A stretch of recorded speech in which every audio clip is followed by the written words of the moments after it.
ओम नमो भगवते वासुदेवाय। हम सुन रहे हैं श्रीमद् भागवत सुधा सागर के चौथे स्कंद का 19वां अध्याय, जिसका नाम है महाराज पृथु के 100 अश्वमेध यज्ञ। श्री मैत्रेय जी कहते हैं, विदुर जी, महाराज मनु के ब्रह्माव्रत क्षेत्र में, जहाँ सरस्वती नदी पूर्वमुखी होकर बहती है, राजा पृथु ने 100 अश्वमेध यज्ञों की दीक्षा ली। यह देखकर भगवान इंद्र को विचार हुआ कि इस प्रकार तो पृथु के कर्म मेरे कर्मों की अपेक्षा भी बढ़ जाएंगे, इसलिए वह उनके यज्ञ महोत्सव को सहन न कर सके। महाराज पृथु के यज्ञ में सबके अंतरात्मा सर्वलोक पूज्य जगदीश्वर भगवान हरि ने यज्ञेश्वर रूप से साक्षात दर्शन दिया था। उनके साथ ब्रह्मा, रुद्र तथा अपने अपने अनुचरों के सहित लोकपालगण भी पधारे थे। उस समय गंधर्व, मुनि और अप्सराएं प्रभु की कीर्ति गा रही थी। सिद्ध, विद्याधर, दैत्य, दानव, यक्ष, सुनंद, नंद आदि भगवान के प्रमुख पार्षद और जो सर्वदा भगवान की सेवा के लिए उत्सुक रहते हैं, वह कपिल, नारद, दत्तात्रेय एवं सनकादि योगेश्वर भी उनके साथ आए थे। भारत उस यज्ञ में यज्ञ सामग्रियों को देने वाली भूमि ने कामधेनु रूप होकर यजमान की सारी कामनाओं को पूर्ण किया था। नदियां दाख और ईख आदि सब प्रकार के रसों को बहा लाती थीं तथा जिनसे मधु चूता रहता था, ऐसे बड़े बड़े वृक्ष दूध, दही, अन्न और घृत आदि तरह तरह की सामग्रियां समर्पण करते थे। समुद्र बहुत सी रत्न राशियां, पर्वत, भक्ष्य, भोज्य, जोश्य और लेह 4 प्रकार के अन्न तथा लोकपालों के सहित संपूर्ण लोग तरह तरह के उपहार उन्हें समर्पण करते थे। महाराज पृथु तो एकमात्र श्री हरि को ही अपना प्रभु मानते थे। उनकी कृपा से उस यज्ञानुष्ठान में उनका बड़ा उत्कर्ष हुआ, किंतु ये बात देवराज इंद्र को सहन न हुई और उन्होंने उसमें विघ्न डालने की चेष्टा की। जिस समय महाराज पृथु अंतिम यज्ञ द्वारा भगवान यज्ञपति की आराधना कर रहे थे, इंद्र ने ईर्ष्यावश गुप्त रूप से उनके यज्ञ का घोड़ा हर लिया। इंद्र ने अपनी रक्षा के लिए कवच रूप से पाखंड वेश धारण कर लिया था, जो अधर्म में अधर्म का भ्रम उत्पन्न करने वाला है, जिसका आश्रय लेकर पापी पुरुष भी धर्मात्मा सा जान पड़ता है। इस वेश में वह घोड़े को लिए बड़ी शीघ्रता से आकाश मार्ग से जा रहे थे कि उन पर भगवान अत्रि की दृष्टि पड़ गई। उनके कहने से महाराज पृथु का महारथी पुत्र इंद्र को मारने के लिए ही उनके पीछे दौड़ा और बड़े क्रोध से बोला, अरे खड़ा रह, खड़ा रह। इंद्र सिर पर जटाजूट और शरीर में भस्म धारण किए हुए थे। उनका ऐसा वेश देखकर पृथु कुमार ने उन्हें मूर्तिमान धर्म समझा, इसलिए उन पर बाण नहीं छोड़ा। जब वह इंद्र पर वार किए बिना ही लौट आया, तब महर्षि अत्रि ने उन्हें उसे इंद्र को मारने के लिए आज्ञा दी। वत्स, इस देवता धम इंद्र ने तुम्हारे यज्ञ में विघ्न डाला है, तुम इसे मार डालो। अत्रि मुनि के इस प्रकार उत्साहित करने पर पृथु कुमार क्रोध में भर गया। इंद्र बड़ी तेजी से आकाश में जा रहे थे। उनके पीछे वह इस प्रकार दौड़ा जैसे रावण के पीछे जटायु। स्वर्गपति इंद्र उसे पीछे आते देख उस वेश और घोड़े को छोड़कर वहीं अंतर ध्यान हो गए और वह वीर अपना यज्ञ पशु लेकर पिता की यज्ञशाला में लौट आया। शक्तिशाली विदुर जी, उसके इस अद्भुत पराक्रम को देखकर महर्षियों ने उसका नाम विजिताक्ष रखा। यज्ञ पशु को चक्षाल और यूप में बांध दिया गया था। शक्तिशाली इंद्र ने घोर अंधकार फैला दिया और उसी में छिपकर वह फिर उस घोड़े को उसकी सोने की जंजीर समेत ले गए। अत्रि मुनि ने फिर उन्हें आकाश में तेजी से जाते दिखा दिया, किंतु उनके पास कपाल और खड्वाग देखकर पृथु पुत्र ने उनके मार्ग में कोई बाधा न डाली। तब अत्रि ने राजकुमार को फिर उकसाया और उसने गुस्से में भरकर इंद्र को लक्ष्य बनाकर अपना बाण चढ़ाया। ये देखते ही देवराज उस वेश और घोड़े को छोड़कर वहीं अंतर्ध्यान हो गए।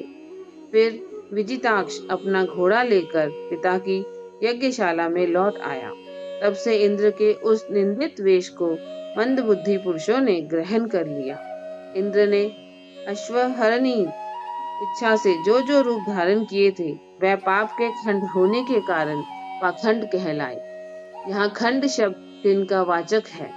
इस प्रकार पृथु के यज्ञ का विध्वंस करने के लिए यज्ञ पशु को चुराते समय इंद्र ने जिन्हें कई बार ग्रहण करके त्यागा था, उस नग्न, रक्तांबर तथा कापालिक आदि पाखंडपूर्ण आचारों में मनुष्यों की बुद्धि प्राय मोहित हो जाती है, क्योंकि ये नास्तिकम देखने में सुंदर हैं और बड़ी बड़ी युक्तियों से अपने पक्ष का समर्थन करते हैं। वास्तव में ये उपधर्म मात्र हैं। लोग भ्रमवश धर्म मानकर इनमें आसक्त हो जाते हैं। इंद्र की इस कुचाल का पता लगने पर परम पराक्रमी महाराज पृथु को बड़ा क्रोध हुआ। उन्होंने अपना धनुष उठाकर उस पर बाण चढ़ाया। उस समय क्रोधावेश के कारण उनकी ओर देखा नहीं जाता था। जब ऋत्विजनों ने देखा कि असह्य पराक्रमी महाराज पृथु इंद्र का वध करने को तैयार हैं, तब उन्हें रोकते हुए कहा, राजन, आप तो बड़े बुद्धिमान हैं। यज्ञ दीक्षा लेने पर शास्त्र विहित यज्ञ पशु को छोड़कर और किसी का वध करना उचित नहीं है। इस यज्ञ कार्य में विघ्न डालने वाला आपका शत्रु इंद्र तो आपके सुयश से ही ईर्ष्यावश निस्तेज हो रहा है। हम अमोघ आवाहन मंत्रों द्वारा उसे यहीं बुला लेते हैं और बलात्कार से अग्नि में हवन किए देते हैं। विदुर जी यजमान से इस प्रकार सलाह करके उसके याजकों ने क्रोध पूर्वक इंद्र का आवाहन किया। वह सुवा द्वारा आहुति डालना ही चाहते थे कि ब्रह्मा जी ने वहां आकर उन्हें रोक लिया। वह बोले, याजकों, तुम्हें इंद्र का वध नहीं करना चाहिए। यह यज्ञ संज्ञ इंद्र तो भगवान की ही मूर्ति है। तुम यज्ञ द्वारा जिन देवताओं की आराधना कर रहे हो, वह इंद्र के ही तो अंग हैं और उसे तुम यज्ञ द्वारा मारना चाहते हो। पृथु के इस यज्ञानुष्ठान में विघ्न डालने के लिए इंद्र ने जो पाखंड फैलाया है, वह धर्म का उच्छेदन करने वाला है। इस बात पर तुम ध्यान दो। अब उससे अधिक विरोध मत करो, नहीं तो वह और भी पाखंड मार्गों का प्रचार करेगा। अच्छा, परमयशस्वी महाराज पृथु के 99 ही यज्ञ रहने दो। फिर राजश्री पृथु से कहा, राजन, आप तो मोक्ष धर्म के जानने वाले हैं, अतः अब आपको इन यज्ञानुष्ठानों की आवश्यकता नहीं है। आपका मंगल हो। आप और इंद्र दोनों ही पवित्र कीर्ति भगवान श्री हरि के शरीर हैं, इसलिए अपने ही स्वरूप भूत इंद्र के प्रति आपको क्रोध नहीं करना चाहिए। आपका यह यज्ञ निर्विघ्न समाप्त नहीं हुआ, इसके लिए आप चिंता ना करें। हमारी बात आप आदर पूर्वक स्वीकार कीजिए। देखिए, जो मनुष्य विधाता के बिगाड़े हुए काम को बनाने का विचार करता है, उसका मन अत्यंत क्रोध में भरकर भयंकर मोह में फंस जाता है। बस इस यज्ञ को बंद कीजिए। इसी के कारण इंद्र के चलाए हुए पाखंडों से धर्म का नाश हो रहा है, क्योंकि देवताओं में बड़ा दुराग्रह होता है। जरा देखिए तो, जो इंद्र घोड़े को चुराकर आपके यज्ञ में विघ्न डाल रहा था, उसी के रचे हुए इस मनोहर पाखंडों की और सारी जनता खींचती चली जा रही है। आप साक्षात विष्णु के अंश हैं। वैन के दुराचार से धर्म लुप्त हो रहा था। इस समयोचित धर्म की रक्षा के लिए ही आपने उसके शरीर से अवतार लिया है। अतः प्रजापालक पृथु जी, अपने इस अवतार का उद्देश्य विचार कर आप भृगु आदि विश्व रचयिता मुनीश्वरों का संकल्प पूर्ण कीजिए। यह प्रचंड पाखंड पथरूप इंद्र की माया अधर्म की जननी है। आप इसे नष्ट कर डालिए। श्री मैत्री जी कहते हैं, लोक गुरु भगवान ब्रह्मा जी के इस प्रकार समझाने पर प्रबल पराक्रमी महाराज पृथु ने यज्ञ का आग्रह छोड़ दिया और इंद्र के साथ प्रीति पूर्वक संधि भी कर ली। इसके पश्चात जब वह यज्ञांत स्नान करके निवृत्त हुए, तब उनके यज्ञों से तृप्त हुए देवताओं ने उन्हें अभीष्ट वर दिए। आदिराज पृथु ने अत्यंत श्रद्धापूर्वक ब्राह्मणों को दक्षिणाएं दी तथा ब्राह्मणों ने उनके सत्कार से संतुष्ट होकर उन्हें अमोघ आशीर्वाद दिए। वह कहने लगे, महाबाहो, आपके बुलाने से जो पितर, देवता, ऋषि और मनुष्य आदि आए थे, उन सभी का आपने दान मान से खूब सत्कार किया है।